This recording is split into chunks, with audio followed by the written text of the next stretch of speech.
You're listening to the Good Question Podcast with Richard Jacobs. Our goal is to make each of our guests exclaim, that's a good question. I don't know the answer. Because when that happens, it means you, the listener, may be inspired to learn more beyond the interview and to ask great questions yourself that lead to new insights. In this podcast, we cover historical and current anthropology, comparative religion, and history. Welcome, and let's get started. Hello, this is Richard Jacobs with the Good Question Podcast. My guest today is Leor Weinberger. He's the director of the Gladstone Center for Cell Circuitry, UCSF. He's the William and Ute Bose Distinguished Professor there. And we're going to talk about a novel treatment that slashes HIV up to 10,000-fold in monkeys with a single dose. So it sounds very promising. So welcome. Thank you, Richard. Yeah, if you would tell me a bit about your background and how you got to study this in the first place. Sure. I grew up in Toronto in Canada, and my family was always engineering focused and science focused, and I got interested in the sciences at a very early age. And we moved down to Washington, D.C. when I was in high school, and I got exposure to the U.S. system and went to college in the U.S. and understood that you could study many different things, which is very different than the Canadian system. And so I started off studying biology because I thought biology was interesting. Right. Very quickly realized that I really had a way of approaching problems that was more like physics, and that where my family intellectual tradition came from. And so I took on physics as a major and went down that path and started studying. At the time, there were many physicists who were transitioning into biology in the 1990s, and I caught that same bug, went to graduate school at Berkeley and studying biophysics. And the particular branch of biophysics that I was studying was theoretical biophysics. There were a few individuals in the field who were studying viruses, and particularly using models from mathematical biology and epidemiology to apply to viral kinetics inside of patients, in HIV patients. So this was in the 1990s.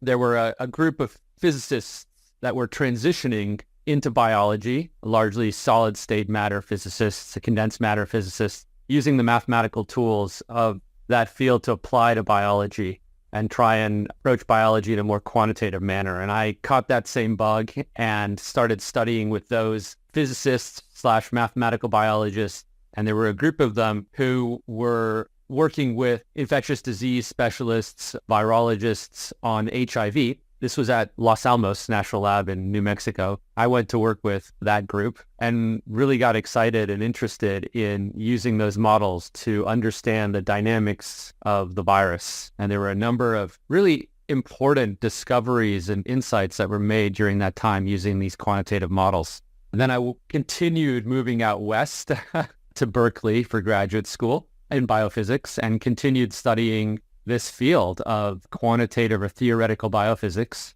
on particular viruses and HIV, and spent my graduate training really diving into the molecular biology of the virus of HIV, utilizing these same mathematical models, but at a lower scale of biology, the molecular scale, instead of the cellular and plasma scale that had been used before. So what have you discovered about viruses and viral action that applies to HIV? Let's move forward to that story. Sure. In particular, this story that just came out, or are you still asking about the background? This story that came out, yeah. I understand your back studies and everything. So right. About HIV, how did you start studying it and what did you find? So I started studying this in graduate school, actually. This was an idea that's 20 years in the making because of these mathematical models. One of the problems we had in the field, even over 20 years ago, was that you put a patient on drugs, on antiretroviral drugs, which are very effective. They're safe and they're effective. However, they don't cure the patient. We don't have a curative therapy for HIV because the virus goes into a long-lived dormant state that we call latency, proviral latency. And when a patient discontinues their drug therapy or stops taking their antiretroviral therapy regimen, within 1 to 3 weeks, the virus rebounds back to pre-treatment levels. And this happens in virtually every patient that discontinuation has ever been tried in. So the virus comes back from this dormant or latent state, rebounds, reverses its latent state. And this is the problem that we faced.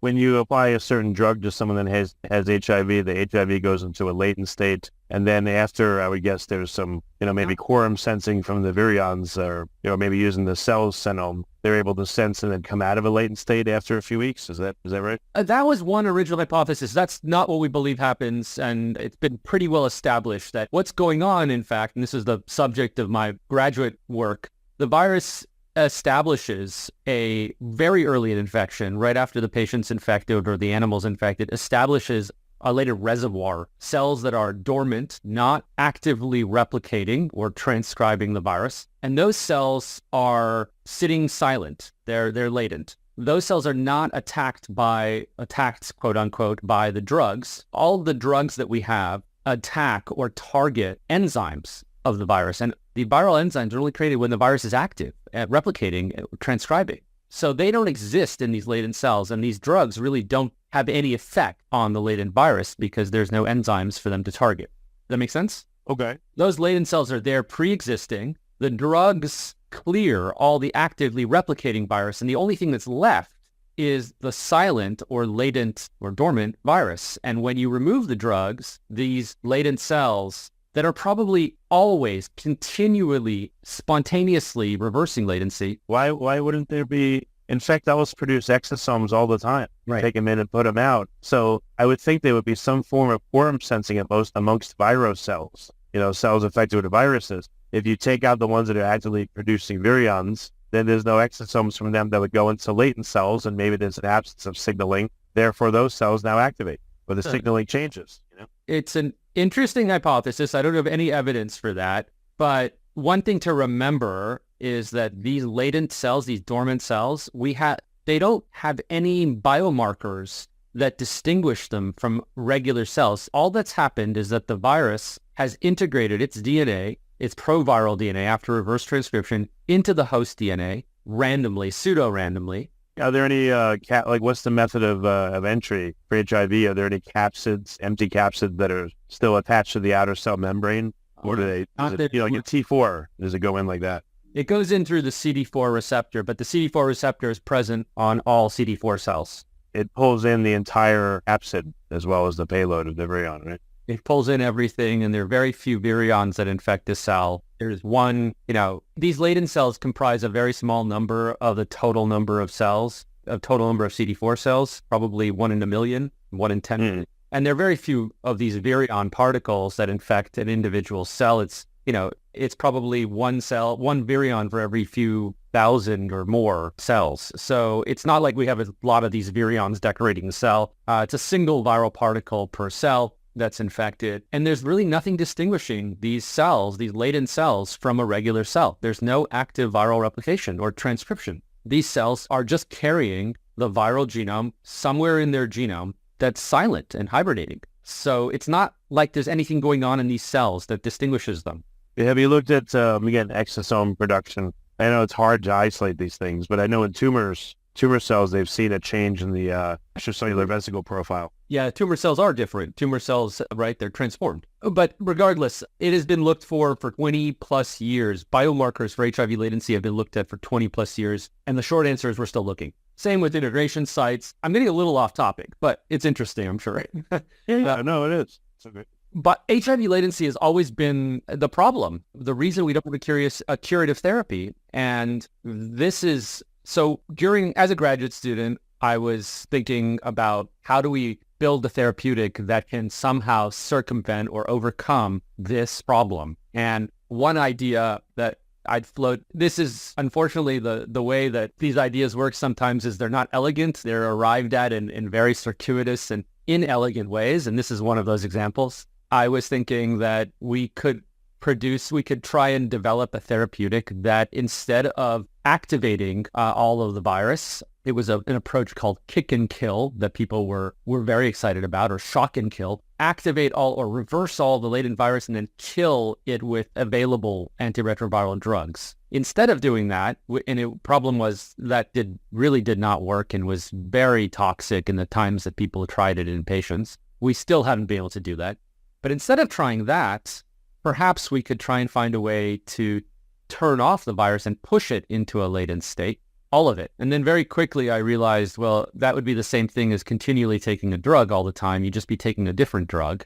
But if we maybe had a way, a replicating way or a dynamic way of doing that with perhaps a virus, maybe we could have some sort of parasitic virus that would push the wild type HIV into this latent state continuously. What about phages? Anyone identified phages of HIV? What about cultivating those? And that was basically what this idea came out as. Sorry to steal the thunder. No, that's what this ended up being, is a type of parasite of the virus that I didn't know it at the time, but these had been described 60 years before in the 1940s. And I didn't know about them until a few years later. But that was the idea that I basically arrived at as a graduate student, that if we could build a type of phage, it was called a conditionally replicating or a molecular parasite of HIV, then we could do exactly this, and we could suppress the virus or keep the virus load low enough, not necessarily push it into this dormant or latent state, but keep it low enough that it wouldn't cause disease.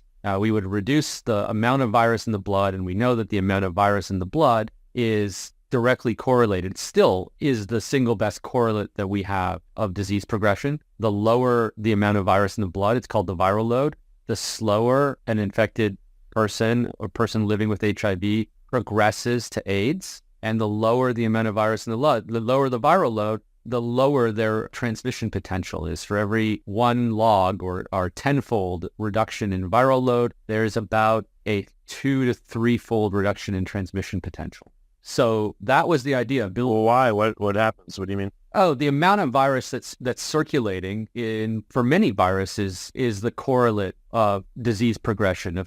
We know this for SARS-CoV-2 as well, that the higher the viral load, the worse the disease is. And transmission is a little easier to explain. Of course, the higher the virus concentration in the blood, that leaks into other compartments, including semen and seminal fluids. And so the lower the viral concentration in those fluids, which translates to lower transmission of the amount of virus burden that's transmitted to the recipient. Does that make sense? Okay, so what is the protocol again, and how does it work? So this started off first, I should say, when I was a student, really as mathematical models, as could this work even theoretically? And it turned out that yes, it could work theoretically, but it took 15 years, more than 15 years, to discover one of these parasites, these molecular parasites, and to engineer it so that it would work in monkeys. And that's really the entire story in a nutshell. But I can tell. In monkeys, was it SIV or was it HIV? It's SIV. In monkeys, it was SIV. HIV does not infect monkeys, but what we have is a model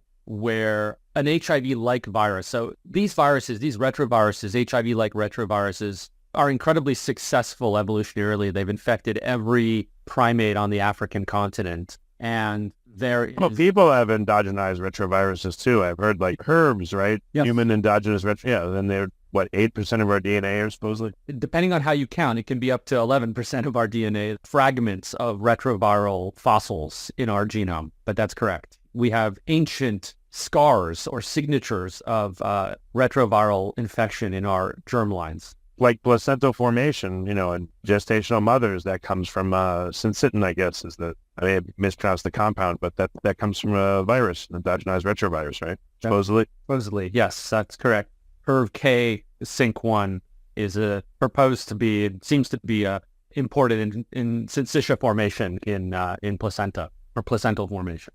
That's absolutely true. This is a newer infection compared to those HERVs or the endogenous retroviruses. These are not necessarily endogenized. These are infectious viruses in African primates. And there's an HIV-like virus that's not endogenized. It's not in the germline. It's transmitting between primates, in every primate essentially. And one of them is in chimpanzees, which is where HIV-1 came from. And another version of this, a cousin, HIV-2, is in a different type of primate called the Pseudomangabe.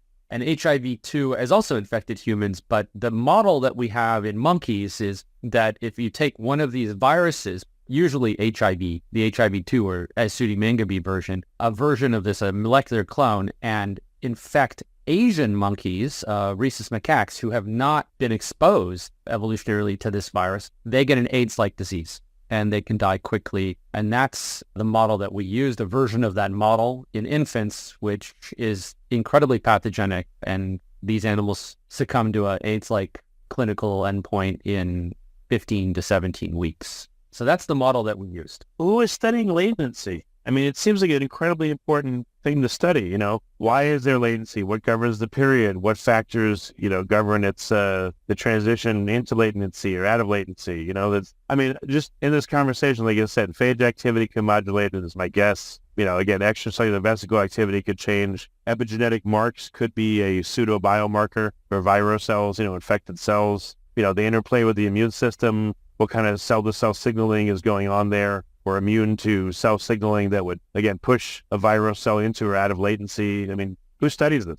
That's the other part of my laboratory. For the past 15 years, we've studied latency. And there's a subfield of HIV that focuses on latency. We made a number of discoveries in that field and discovered a molecular circuit in the virus, a feedback circuit, regulated by one of the viral proteins called TAT, and really characterized this circuit and showed that it was necessary and sufficient for establishment of viral latency and for the virus to enter or establish, like I said, latency. So there are really three. I can go into that if you like. That's an entirely different part of my laboratory, but because it comes to mind, and I'm like, wait a minute, what about all this stuff? So if you don't mind, I would say the phenomenon was discovered in the late 1990s by Bob Silicano at Johns Hopkins, and it was controversial at first because it was discovered at the same time as David Ho, my collaborator before I was a graduate student, published his seminal work about the replication of HIV. And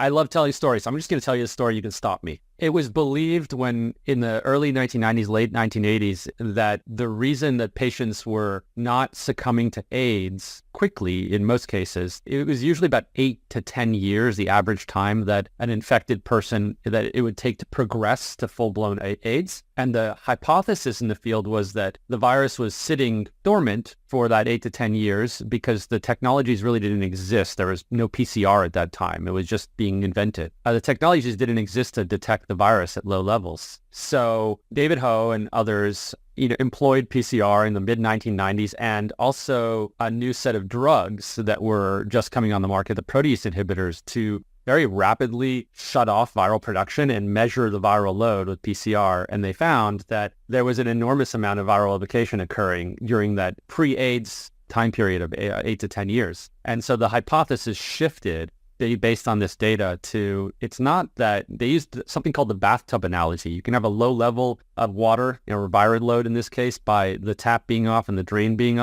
stopped up. Or you can have a dynamic equilibrium where the tap is going full blast and the drain is completely open and the water level's low, but it's because there's a lot of turnover, right? And so what Ho and Alan Perelson and others did is they shut off the tap and measured the water level going down, and they found that tap was on full blast. So there were, about 10 to the 9th viral particles being produced per day in an individual. So that signals when there's a pathology that occurs in somebody that reduces their ability to clear the produced virus. That's when so latency is only a temporary state held up by the person's immune response, I guess. Okay, so this was the issue, that people thought that latency was not a real thing because David Ho and others had shown that it's really high viral turnover. At about the same time, about a year or two later, Silicano and colleagues published this problem that if you took patients off of drugs, that the virus came roaring back and that they could find virus in resting CD4 T cells, hibernate, essentially dormant. And not many people believed them at first, or at least there were a subset of individuals who did not believe the virus did this. And it took him about 10 years to convince the field.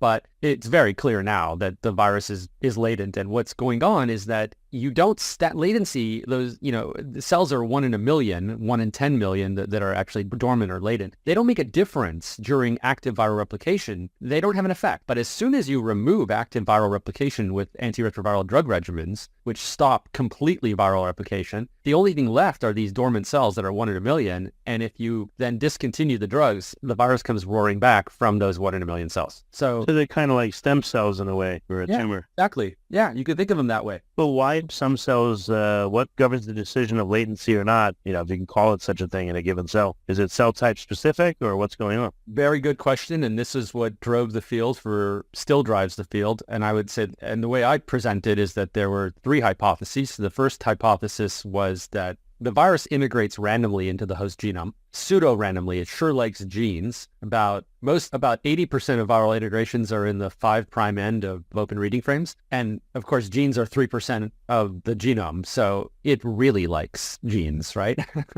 But it can go anywhere. You can find it in centromeres, telomeres. You find 80% of it in genes. So the hypothesis was, it must be that there are certain integration sites in the human genome where the virus goes latent. And we've looked at, as a field, tens of thousands, if not hundreds of thousands of latent virus integration sites, searching for these deterministic sites which drive latency. And again, the answer is we're still looking. We're still looking for those sites. No one has found integration sites which are deterministic of latency. You can find cells that are latent that have full-length intact viral genome integrated inside a fully expressed gene inside of a cell. You can find it in the sense orientation, antisense orientation. You can find it it does not seem to be correlated, as far as we can tell, with integration site.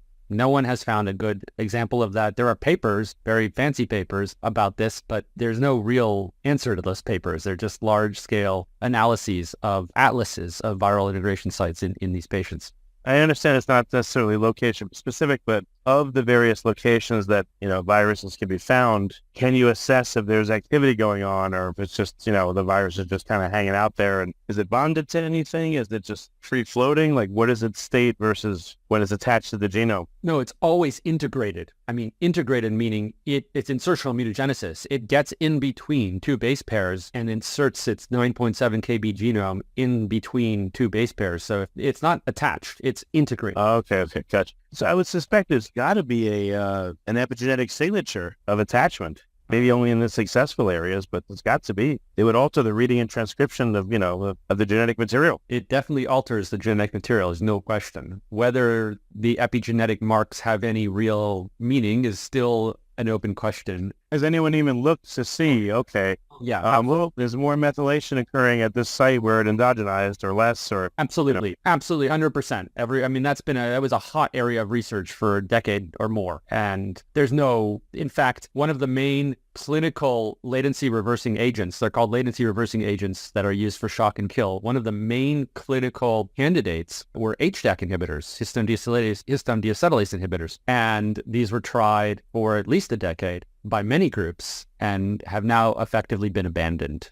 because reversing methylation or epigenetic chromatin marks does not seem to be an effective way to reverse HIV latency. What preferential genes appear to be affected by the insertion of HIV? Which ones are impaired or their function is changed or shut off completely? There's no correlates that people can find for genes that are shut off. If the virus integrates in a specific gene, then that specific gene is of course disrupted. Absolutely, but there are two copies of it typically, so the other copy can presumably take over, or the cell dies. But there are no correlates still to this day of specific sites that are determinant of latency that are markers of latently infected cells. If you were to look at, I don't know how much effort this would take, but if you looked at 100,000 cells or 1 million cells infected by HIV, where would you see these insertions? Is it totally random, or does it appear to follow some kind of patterning? But there's a predominance in certain areas, and on occasion it's in other areas.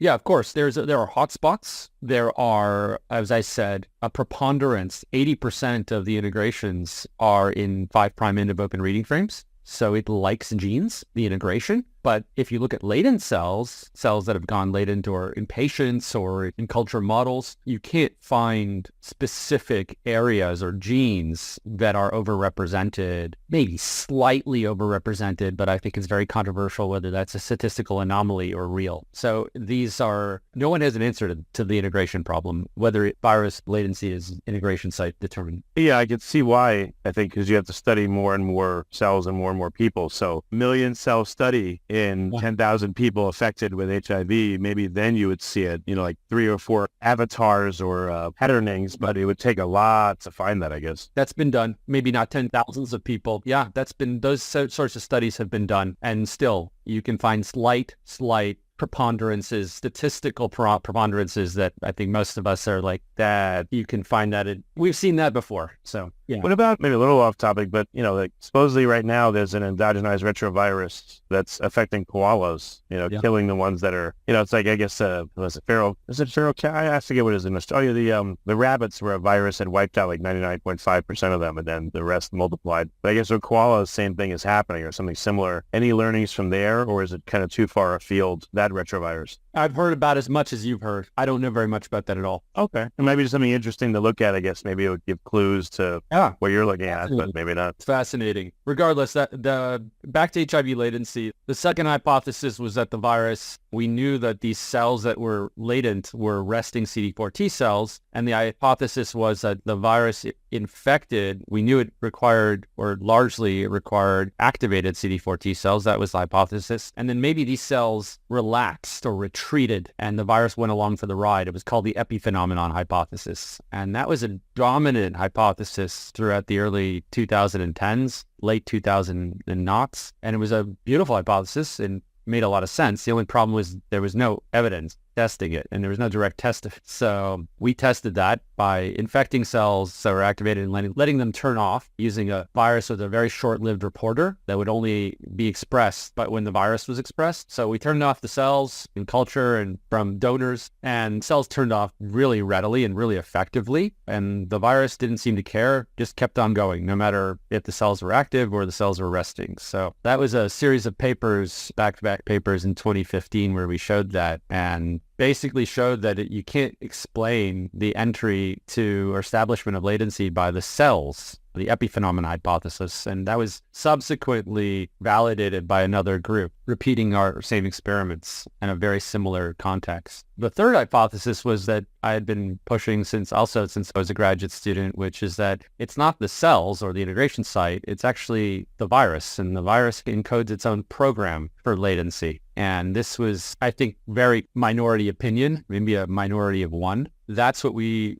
ultimately showed is certainly one major mechanism of latency establishment, and it's both necessary and sufficient. So what is this programming? What are the conditions that activate the programming? It's a very simple virus that has a single promoter. That's 9.7 kb is the entire problem that we have is 9.7 kb in the DNA form. One promoter in the 5' end and called the long terminal repeat. There are 2 long terminal repeats, one at the 5' end, one at the 3' end, and the promoter is in the 5' long terminal repeat, or LTR, and it drives 9 genes. One promoter drives 9 genes. And it's a very weak promoter. The LTR promoter is exceptionally weak. If you cut it out and drive, say, a GFP off of it, you barely see GFP in 20% of cells. It's super weak. But one of the genes of HIV, TAT, is a transactivator. It's a transcriptional transactivator, and it feeds back onto its own promoter and hyperactivates it. So this forms a positive feedback loop. And what we proposed is that these positive feedback loops we know from engineering are really effective ways to build switches,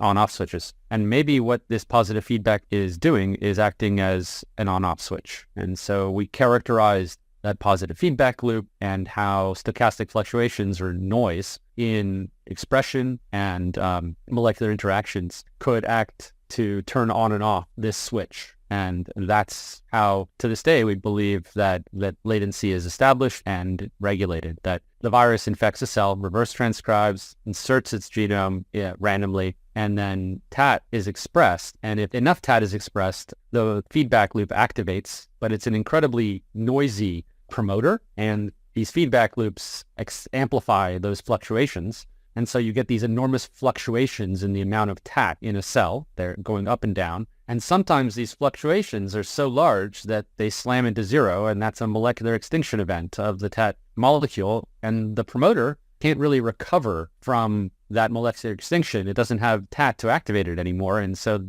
that's when these cells can go dormant for HIV, that they don't have enough TAT around to turn them on. And recently, Janssen Pharmaceuticals started developing a latency reversal agent based on our work, TAT, and showed that it was the most effective latency reversing agent that has been demonstrated in the literature to date. This is finally, I mean, it's not, I don't know if it's going to work or not, but it's certainly the most effective LRA that people have reported. So where are you at in the, are you working on doing a clinical trial for this? Is that monetarily out of reach, or what will be the next step? We're not. Janssen might be, but we're not involved in that. We're involved in clinical trial for our therapeutic, which is the interfering particle, the tip that was just published. So we got very far afield talking about latency of HIV, but the paper that came out was really about developing one of these interfering particles, or we call them therapeutic interfering particles for HIV. When is a sweet spot to administer it? I mean, if someone tests positive, but they're still in the initial latency phase or subsequent latency phases, like when would it be best applied? So the current therapeutic that we just published, that's latency is a sort of a secondary issue for that therapeutic. So we got very far afield talking about latency, but I can go back to the interfering particle, the tip, if you like, and then tell you about administration and when best to administer it. Yeah, let's do that for the last couple questions. Yeah. So this, in parallel to working on latency, we were also at the same time working on this very avant-garde idea of building a therapeutic that only needed to be administered once, a single administration therapeutic that could overcome barriers to biodistribution or distribution, and could overcome resistance barriers that if it could replicate and only be administered once, it might also have the ability to establish these co-evolutionary arms races with the virus, and the virus could not evolve around it. So we were working on that in parallel to the latency work, and finally we're able to develop or discover one of these interfering particles for HIV and engineer it into a efficient interfering particle. By efficient, we had a specific quantitative threshold or engineering optimization criteria that we were going for, which is an R naught, or a basic reductive ratio of the interfering particle had to be greater than 1, an R naught greater than 1. So we were able to finally discover a defective interfering particle for the virus and engineer it into the therapeutic interfering particle with an R naught greater than 1. And that could be administered in principle at any time during infection, when the virus load is early during infection or during the so-called clinical set point, when the patient is already has an established infection and it has a very high viral load. So the timing of administration in principle shouldn't matter. And that's something we're going to have to test in clinical trials as well. Well, very good. Leor, where can people keep tabs on your work? What's the best place to go? I guess, do you have a lab website or ResearchGate best, or like what's the best place? There's a lab website. There's a lab Twitter page, Weinberger Lab Twitter page. weinbergerlab.ucsf.edu is the website. I guess there's some stories in the New York Times by Carl Zimmer. I guess those would be the best places, yeah. Thank you for coming. Well, thank you for your time, Richard, and for the opportunity. Appreciate it. Thank you for listening to the Good Question Podcast. Please email support@thegoodquestionpodcast.com if you have any referrals to great guests for us to interview. Visit thegoodquestionpodcast.com to hear more interviews. And please help us spread the word by rating and reviewing us on Apple Podcasts, iTunes, Spotify, YouTube, or wherever you listen to this podcast. But I can go back to the interfering particle, the tip, if you like, and then tell you about administration and when best to administer it. Yeah, let's do that for the last couple questions. Yeah. So this, in parallel to working on latency, we were also at the same time working on this very avant-garde idea of building a therapeutic that only needed to be administered once, a single administration therapeutic that could overcome barriers to biodistribution or distribution, and could overcome resistance barriers that if it could replicate and only be administered once, it might also have the ability to establish these co-evolutionary arms races with the virus, and the virus could not evolve around it. So we were working on that in parallel to the latency work, and finally we're able to develop or discover one of these interfering particles for HIV and engineer it into a efficient interfering particle. By efficient, we had a specific quantitative threshold or engineering optimization criteria that we were going for, which is an R naught, or basic reductive ratio of the interfering particle had to be greater than 1, an R naught greater than 1. So we were able to finally discover a defective interfering particle for the virus and engineer it into the therapeutic interfering particle with an R naught greater than 1. And that could be administered in principle at any time during infection when the virus load is early during infection or during the so-called clinical set point when the patient is already